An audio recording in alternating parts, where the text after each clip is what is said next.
Nothing is better than service and love together. Stay tuned to meet the president of a ministry that embodies that very principle. My name is Jason Bradley, and you're watching Urban Report.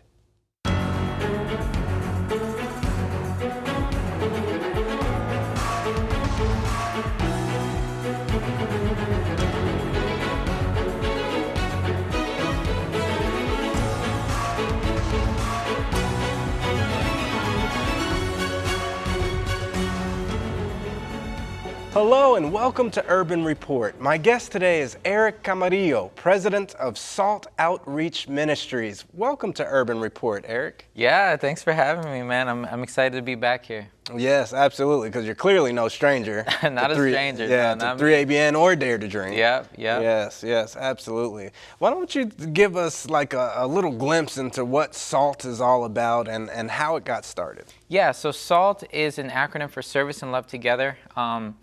Right now we run a homeless day service center for the unsheltered. Okay. And so we currently offer showers through a shower trailer, laundry services, storage services, haircuts. I mean, you name it. Any basic service we provide, and we have a case management and a kind of like an evangelistic component attached with that as well. Wow. We started back in 2011 as just the reason was to gather our churches together, combine resources to really make a difference in the community, a measurable difference, measurable impact. And so it started as a young adult-led organization, and it still is a young adult-led organization. So you come on campus, you'll see a bunch of young adults running around, helping to meet the needs of the unsheltered there. But you get people of all ages, of course, involved. But yeah, it's been a huge blessing. Indeed. How old were you when you started SALT? Yeah, I was about 23 years old when I started. Wow. Yeah. Wow, 23. How did you recognize the calling that God was placing on your life? It's actually a crazy story, and I don't know if I've ever shared it. Well, we've got time. You got time? Okay, I'll share it. So I remember I had just quit my job for the Sabbath, which is a whole nother story. They were making me work on the Sabbath. I quit that job, and I spent about a 6-month period really just spending time with God and asking Him, what is it that you want me to do? But not just asking, actually doing certain things. I was exploring and doing different outreach projects, and one of those was actually going out at night to where all the clubs are in downtown Orlando with some friends of mine. We'd talk to people, create quick relationships, and ask people if they want prayer. And so at the end of that night, it was about 3 in the morning, there was a homeless woman that was sitting on a step. And she was just talking about how God's been good to her and all that stuff. Now, prior to this, before we even started this outreach, the 4 of us were in a car. I believe it was my car at the time. We were all asking God to confirm to us what it is He wants us to do with our life. I said, God, I think you're calling me to be a pastor. My other friend said, I think you're calling me to be a missionary. Other friends said, I think you're calling me to be a missionary in Africa. Another friend said evangelist, right? So we're all just praying right before we went out to do this outreach and asking God to confirm it. So, fast forward again to the end of the outreach. This homeless woman's on the step talking about how God's been good to her. All 4 of us are just kind of there sitting with her, just listening. And all of a sudden she stops. And she says, she says, give me your hand. So I was like, okay, here's my hand. I don't know what you wanted to do. My other friend gave his hand. She kissed the back of our hands, and she was kind of like hunched over, and she stood up straight. She pointed at me and said, you are called to be a pastor in the States. You are called to be a missionary in Africa. You are called to be a missionary in Africa. You are called to be an evangelist. Wow. Everything we asked for God confirmation for, she confirmed it. And after that, she just went back to normal. And we were shocked. We were stunned. And I remember after that night, it was so unbelievable. I had to ask my friends, hey, did this really happen? Like every 3 months or 6 months?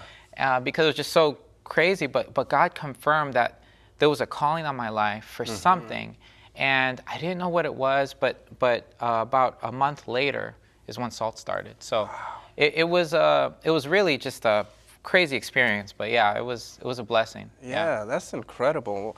Walk me through the progression of SALT. So you needed a change trailer? Was that the first thing that you needed? So we started with two women that fed about 15 people. It grew after a few years. That was in 2012. Grew after a few years for hundreds of people, feeding hundreds of people. And in bi-weekly, 2016, we fundraised for a clothing trailer, which we called Change. It offered clothing and hygiene product. So not only were we doing food, we were also doing clothing and hygiene product. Continuing to do surveys, realized showers was a huge need. So then we fundraised $40,000, which by the way, half of it was funded from viewers from Urban Report and 3ABN. Praise God. And so we fundraised that $40,000 for a shower trailer to provide showers to them. Some of them hadn't showered in 3 months, and they were looking for work. You said you did surveys. So who did you survey? We surveyed the people experiencing homelessness. Yeah, we asked them. I believe a lot of times we assume what someone that's homeless needs. We just assume what their need is, and we don't know their need. You know, and I think it's important for us to be able to ask them. Have focus groups, do surveys. I believe any ministry, any kind of outreach ministry needs to start with asking the people, what is it that you actually need? Otherwise, we're just guessing. Yes. So you were implementing Christ's method of evangelism. Amen. Yeah. Yes. Yeah, I believe so, and that's what inspired us. Yeah.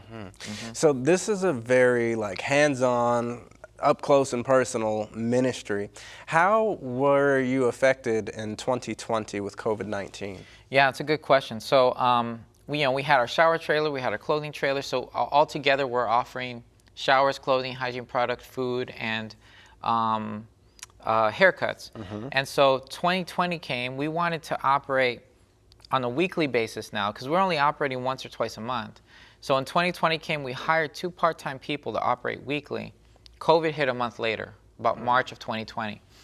And we were debating as to whether we should continue or not because all the other organizations serving the unsheltered at that time had shut down. Either they weren't taking walk-ins, no one could go into the shelters. The food shares where they feed hundreds of people, they stopped. So the people experiencing homelessness were really left in kind of like a hole, left alone. So we decided, to just, and I believe God is the one that inspired us to do this, to continue operating because we're an outside operation. We're the safest possible way to provide services, and the city of Orlando actually backed that up. And instead of operating once a week, we ended up moving to 3 days a week. Wow. In 2020. Wow. So what other services did you add to the mix?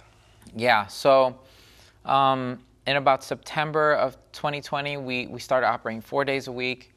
And then in January of 2021, we added case management.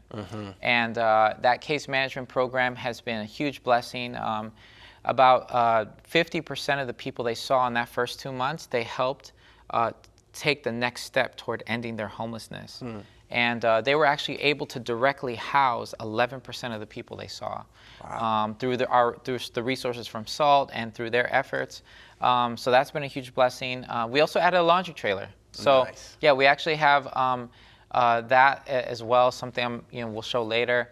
But our case management program has really been an integral part to helping the organization grow and to be able to really drive impact among the people experiencing homelessness. I actually have a picture of our 2 case managers that are running that program. One of them is a licensed clinical social worker, Renee. She's on the right. And on the left is Leslie. She's our master's level social worker. And together, along with 6 social work interns in the spring semester of 2021, they were able to drive those metrics that I just mentioned to you. So that was a huge blessing. And then the laundry trailer was also huge, and I have some pictures of that as well.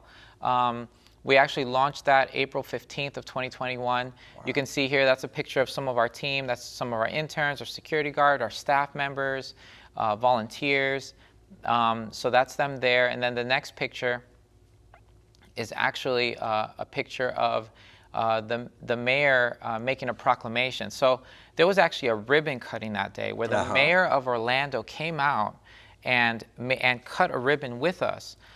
And he, not only him, but other high-profile people in the city and the commissioners all came together to recognize what SALT is doing for the community and what God is doing through SALT in that community. But also, he made a proclamation that every April 15th be SALT Day, or Service and Love Together Day, in the city of Orlando. Every April 15th? April 15th. April 15th is SALT Day in the city of Orlando. That's right. Yeah, it is. Look, I might have to take a trip to Orlando just on April 15th. Yeah, come enjoy SALT Day with us. Hopefully you don't get any high blood pressure. You know what I mean? But yeah, no, it would be great. We actually have a news story that came out from that day too. That I'd like to share. Well, let's go ahead and watch that right now. Yeah. Welcome back. You might not have known today is actually National Laundry Day. I'm guessing most probably didn't find a reason to celebrate. Yeah, I had no idea, but the city of Orlando is celebrating by launching a new first-of-its-kind mobile laundry service for the homeless. Fox 35's Amanda McKenzie shows us. For many people living on the streets, finding a place to shower, wash clothes, and other basic amenities is hard to come by. Now, there is a new mobile laundry service with 6 commercial washers and dryers, all free to use for anyone experiencing homelessness. This laundry trailer is a new addition to other free services, like a portable shower trailer with space for haircuts. If you think about it, taking a shower, if you don't have clean clothing to put on after you do that, certainly just doesn't make good hygiene sense. The city is partnering with the organization SALT, which stands for Service and Love Together, as well as Simply Healthcare, to bring this trailer to shelters 4 days a week. Officials estimate they will be able to complete up to 240 loads of laundry per week. It's all part of the city's efforts to ensure every resident has their basic needs of clothing, food, and hygiene met. As we work and try to find ways to end homelessness, we know that we have to do something in the interim to make sure that our homeless residents here in the city of Orlando know that they are not forgotten. We want to let them know that we don't just pass by and see a shadow. We see them. While most people see laundry as a chore, today on National Laundry Day, there is reason to celebrate this new amenity in the city that will help our neighbors without a home have one less thing to worry about. In Orlando, Amanda McKenzie, Fox 35 News.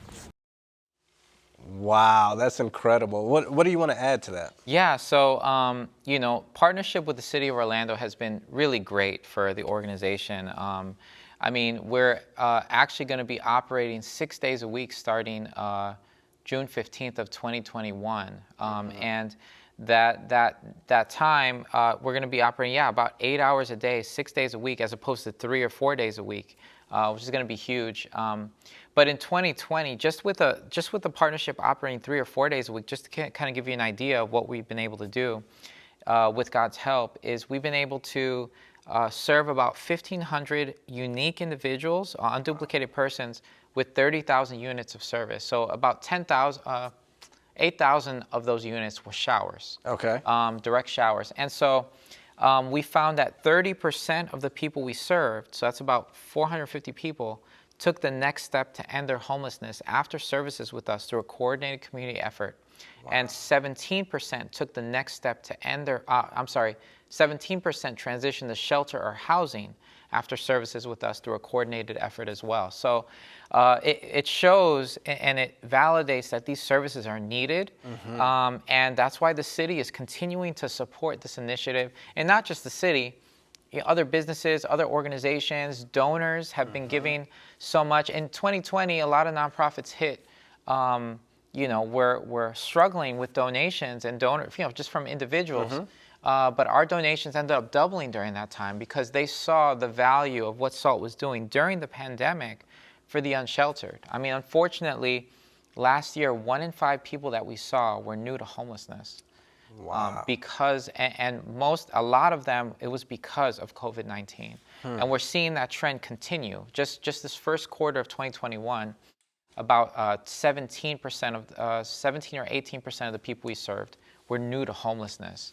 Their first time being homeless. I could tell you stories, man. It's tough. Yeah. Yeah, I can't imagine what that must be like. You know, 1 minute you're in a house or an apartment or something along those lines, the next minute you're on the street. Yeah. But I know that they're happy to see SALT in the community because you're making a difference. Yeah, praise God, man. Yes, Yeah. yes. How has starting SALT and seeing the growth that God has brought about, how has that strengthened your faith? Yeah, you know, that there's a Bible verse that says that God will answer our prayers above what we ask or what we even think, right?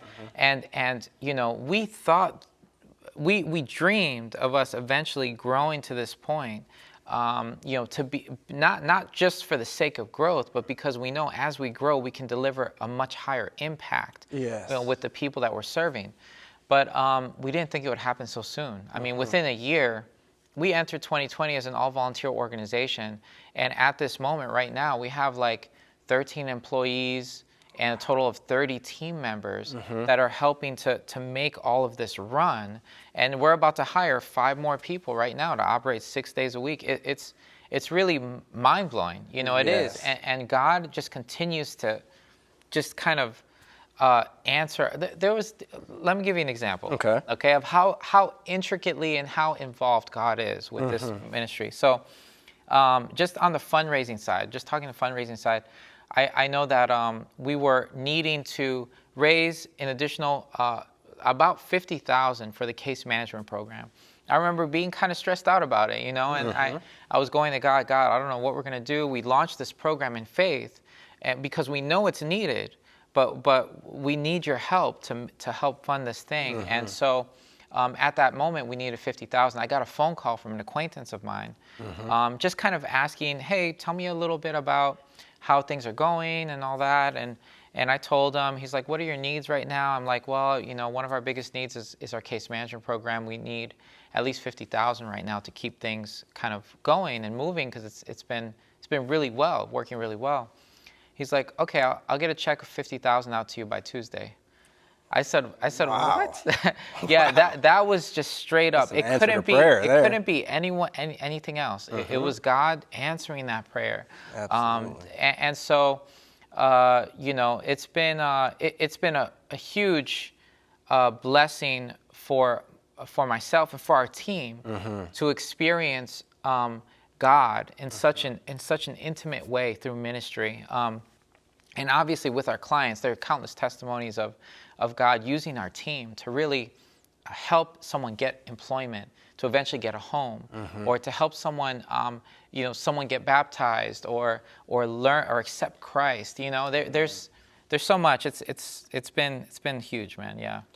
What's some of the feedback that you receive from individuals that are homeless? You know, I think the most common thing that we get, which we love to hear, and it's confirmation from God that I believe that we're going in the right direction, is, you know, constantly we hear that the one thing that people love about our organization, why they keep coming back for services, and you know, obviously they need the services, but they love coming back because they say that they know that we care. Like they know that we actually care about them. This isn't actually a job. You know, they witnessed us going from just feeding them with just a little food that we had, to then asking, okay, what do you need? Clothing? Okay, clothing trailer pops up. What do you need? Showers? Okay, shower trailer pops up. Oh, what do you need? Laundry? Laundry trailer pops up. Case management pops up to help get them into housing.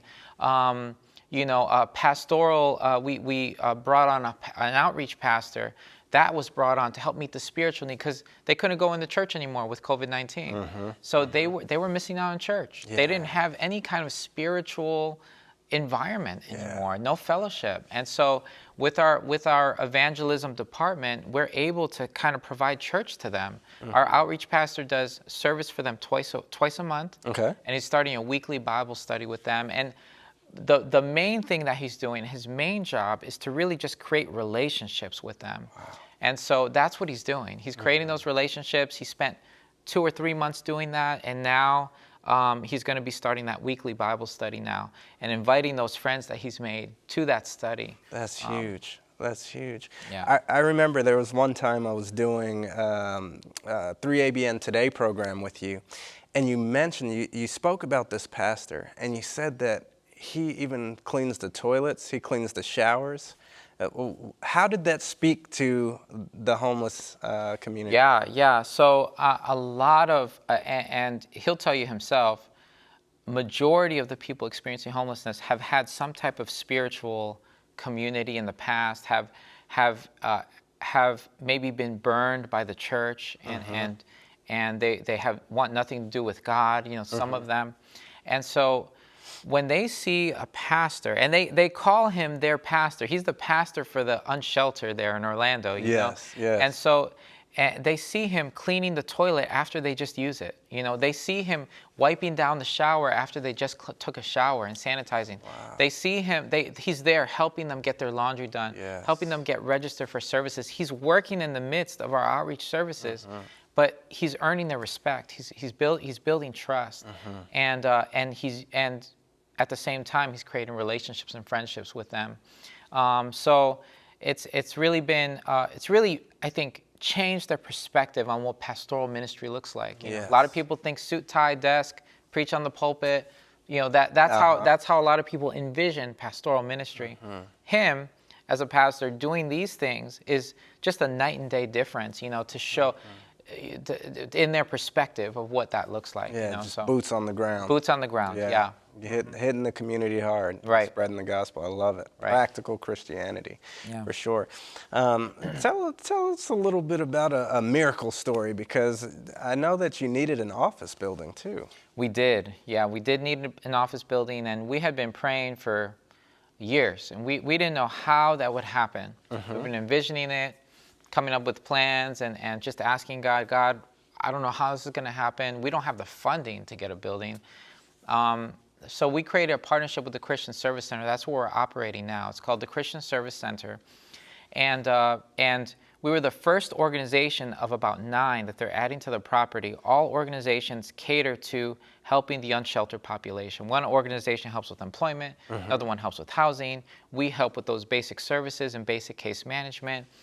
There's another organization that helps with STD screenings and HIV screenings, stuff like that. So we're the ones that bring traffic onto that property. And so they were so grateful, you know, for that partnership, and they see the value that SALT is bringing to their operation, that they said, you know what, here's a building. And so they gave us one of their buildings to work out of, and they're not charging us rent. They're not charging us rent. They just said, hey, pay the power. Okay, we'll pay the power bill, That you know. is huge. And so we have a conference room now. We have a barber station that a Boy Scout troop that was trying to get to an Eagle Scout, he went ahead and rebuilt that whole room into a whole barber room. Wow. We have a break room. There's a kitchen in there. There's administrative offices, outreach office, a case management office with a whole bunch of desks, a huge area, big storage room. I mean, it was more, again, above and beyond what we asked or even thought was possible. Yeah, it was a huge blessing, man. Yeah, that is incredible. And I know they feel like a completely different person when they get that haircut too. Oh yeah, that haircut makes a difference. I mean, you go there and they come there, they get their shower. While they're getting a shower, their laundry's getting done. While that's happening, they do, you know, they're getting a haircut scheduled, and I mean, it's a whole transformation process that's happening there. Their confidence is built. They sit with the case manager. They create a plan together on how to get to that next step to end their homelessness. I mean, it's a transformative process, and by God's grace, it's making a difference. Amen. Speaking of next steps, what's next for SALT? What's next for SALT? Well, SALT is, we're realizing, and our team is realizing, the immense need for these services, especially now, now more than ever. We're working on duplicating these services and expanding them to other cities that need them. Not every city can afford to have a day service center in their city. Not every city even necessarily wants one, you know, and when I say that, is it's needed, but it's hard when you have something like that in their city. now the unsheltered are gathering in that location. The business owners are not liking it maybe. The city's not liking all that. But because we bring it all in a mobile form, we could literally just uproot and go anywhere. Yes. So the exciting thing is we're looking and praying, and we believe God has us in actually 3 different cities that we might be expanding to there in Florida. And but you know, we're really needing the funding to make that happen, and that's kind of where we're needing the most help right now. Let's talk about some of your needs. Besides the funding, what else do you need? Are you looking for volunteers as well, or? Yeah, we're looking for, I mean, first and foremost, prayer is how anyone can contribute, no matter where you are, what you're doing. We need the prayers. And it's clear, it's evident that these prayers have been helping the organization because God has been moving in so many different ways, not only in the lives of our clients, but in the lives of our team members, in the lives of, in the fundraising aspect even, in the organizational aspect. But volunteers is also a huge need. You know, we need people with expertise, people that want to be involved in some way on the ground or maybe remote, you know. But yeah, definitely, you know, besides, you know, obviously, the obvious need, which is funding, Absolutely. is expertise and that kind of thing. I mean, one of our next steps is to create a business that will generate income for the organization. Yes. So that's something that we're going to be working on as well. That's huge. Well, I want our viewers and listeners to know how they can support you. So we're going to put up your contact info, and if you would just read that for us, that would be great. Yeah, I can do that. Yeah, so SALT Outreach, the address is 100 East Pine Street, Suite 110, Orlando, Florida, 32801. Our website is saltoutreach.org. Our email address is team@saltoutreach.org. And our phone number is 866-237-2589. Oh, wonderful. Well, I hope people will get behind you guys and support what you have going on. Continue to, because they have in the past. And it's so exciting to see you come back, because each time you come back, it's like you've just gone up another step. So let's say you're talking about a change trailer. Okay, so now you come back and it's like we get to see the change trailer. Yeah, yeah. You talked about a laundry trailer. You come back, we get to see the laundry trailer. I mean, it is exciting. Yeah, it is exciting. yeah, it is, and it's a testimony God's goodness and just a testimony of Him answering our prayers, you know. And like you said, the viewers on this show, on 3ABN, they're all been contributing consistently and really helping to make this happen, and we're so grateful. Yeah, well, we're grateful for what you're doing for the cause of Christ, man, and appreciate your dedication to the mission and what you are putting forth to just continue to go forward and spread the gospel. So thank you for coming on and sharing. Yeah, of course. I want to thank you for joining us. Well, we've reached the end of another program. Until next time, God bless.